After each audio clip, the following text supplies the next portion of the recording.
Hey, what's up, folks? This is your Divya. Welcome to Start Coding Tamil. I'm making Java tutorials. If you might interested, please consider subscribing. In today's video, we're going to talk about how to create an abstract class and what is the use of the abstract class and how to implement the abstract methods. So before getting into the practical session, I would like to give you a brief idea of what is abstract method and what is data abstraction, all those things. So if you're when we say what is data abstraction, it is like you are showing only the essential details to the user and hiding the some of the certain details. Okay, that is called data abstraction. So here we are going to perform a data abstraction using the abstract classes in abstract method. When you say abstract classes, the abstract classes is like you will create a method using the same, like how do you create a class Java class. The same way you are going to create a class.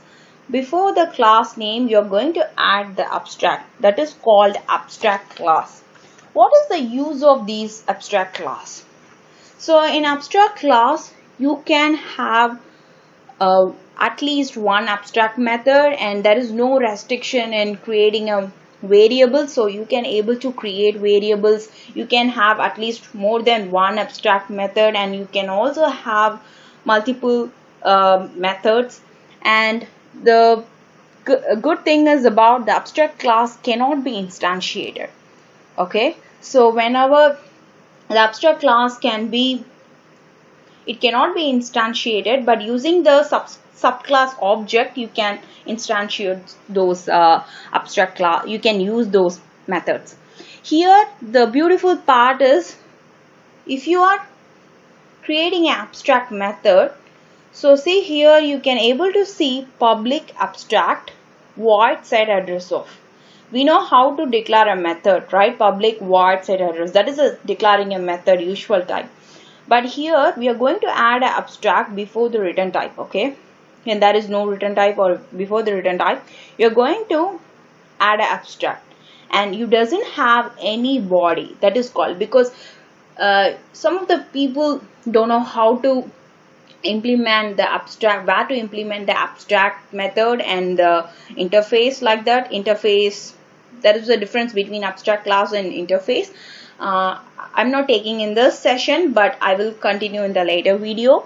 So here I will just say, if you don't have any content in the body of the method, you can go for the abstract method, because in each subclass, so whatever the subclasses which is going to implement these abstract class is have their own version of their body. Okay, this method of. Okay, so today I'm gonna take an example of a question. Here I have an example which is called, it is like we have to create a newspaper subscription class, which is an abstract class with the fields name, address and the rate. Include the get and set methods for the name field. So you have to give getter and setter, and what you have to do, you have to make the set address method as abstract. So if it is an abstract, it doesn't have a body, right? You have to end it with a semicolon. Then you have to create a two subclasses, which is called physical newspaper subscription and online newspaper subscription.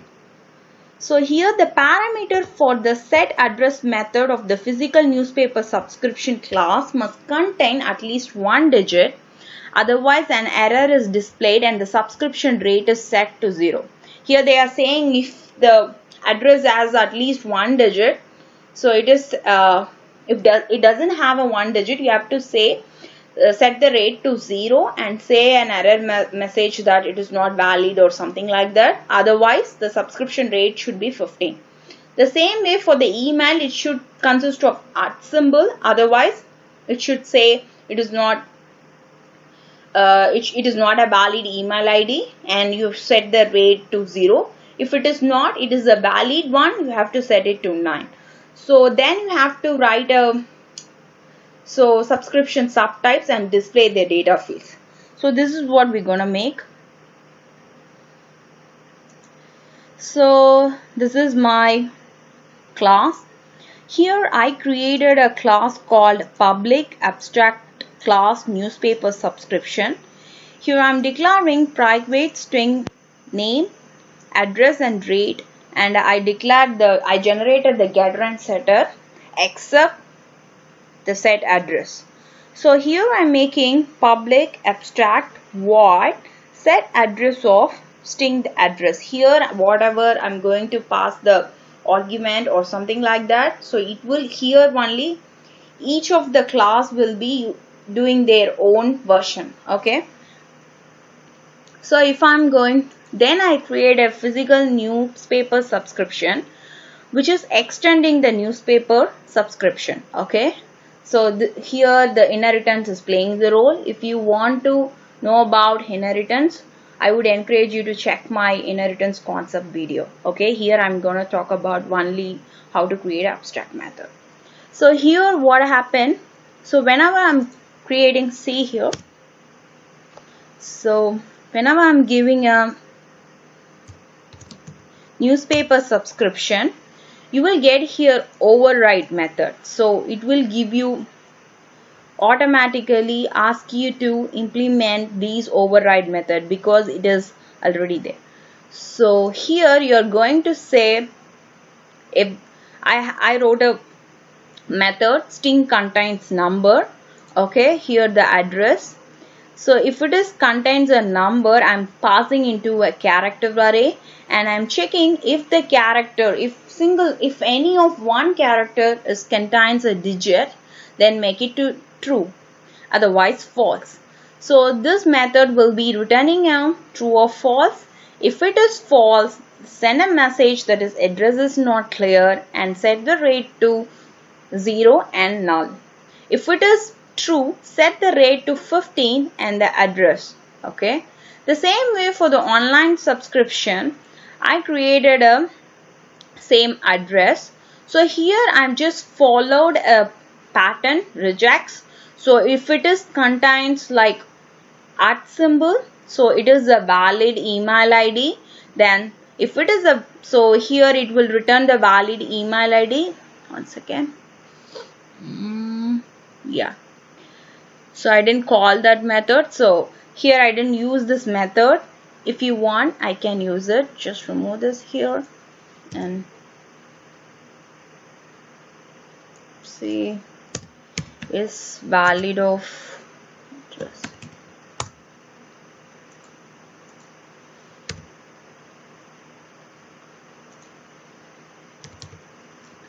So if I'm just having an I'm creating another static method is called isValid. Here I'm using a regex. Here it will check if it is contains a @ symbol, then it is a valid email ID and I'm returning true. If it is true, just set 9 and address. If it is not true, address is not valid. Here if it works. Then I'm just going to my demo subscription. Here I'm going to create an object for the subclasses. See here the physical newspaper subscription newspaper. So I'm going to set a name John and the address something like Adelaide. And I'm going to print a newspaper.toString. So the toString method, which is I implemented in the newspaper subscription here. So it overrides. So newspaper subscription name, address and rate. So I also implemented the same toString method. I'm calling it and using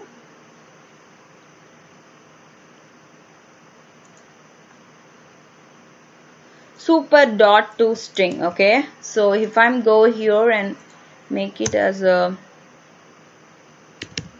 toString, so here it will just override the abstract method. So if I'm run here, so here I have another online newspaper subscription, name is Watson and the set address is user@domain.com, and I have another online newspaper, its name Baker, its name is bakerdomain.com, and I'm going to check the physical newspaper subscription with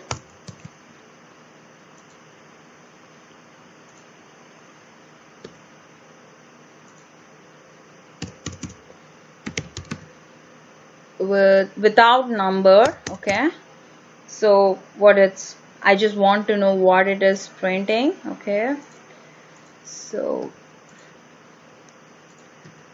here you can find the example.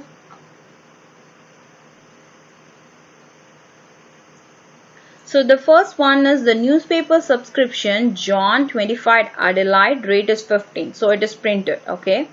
The next one is newspaper 1 Jamie Adelaide, but in physical newspaper our condition is to have at least one digit, so it is saying that the address is not clear, so I am setting the address to null and setting the rate to 0. Then the next one is online newspaper. Okay, here the newspaper subscription name is Watson and the address is user at domain and the rate is 9. So the next one is the online newspaper 2 doesn't have any @ symbol for the we gave it as a prerequisite. It should contain @ symbol, so it doesn't have a @ so the address is not valid, so I'm going to set it as a null. So this is how we are implementing. So this is all about the abstract class and abstract method. So this is the way you have to create a abstract class. So you have to know when you need it. If you don't know the details or something like that, you can create abstract method, and in the subclasses you can implement it and you can develop the feature. So this is how we will create abstract class. I hope you enjoyed this session. See you in the next video. Thank you.